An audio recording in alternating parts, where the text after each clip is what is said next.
आदरणीय राहुल गांधीजी काल सोलापूर येथे महाविकास आघाडीच्या आणि काँग्रेसच्या उमेदवार प्रणिती शिंदे यांच्या प्रचारासाठी आले होते आणि या प्रवासामध्ये लातूर येथे त्यांचा थांबा होता आणि परत येताना थोडंसं दिवस मावळल्यामुळं काल त्यांना प्रवास करता आला नाही आणि अचानकपणे लातूर येथे त्यांचा मुक्काम झाला।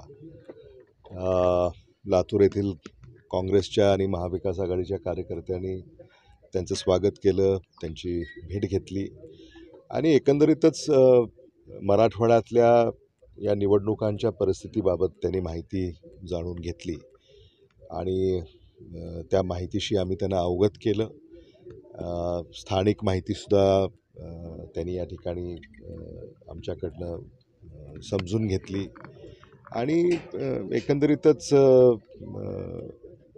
पाणी, सिंचन, शेती, पिकं, शेतीमालाचा भाव वगैरे वगैरे या संदर्भामध्ये चर्चा त्यांच्याशी झाली। नाही, मला असं वाटतं ती म्हणजे चर्चा का होती यावर मला टिप्पणी करता येणार नाही, पण हा त्यांचा कार्यक्रम होता आणि असं काही पूर्वनियोजित नव्हतं।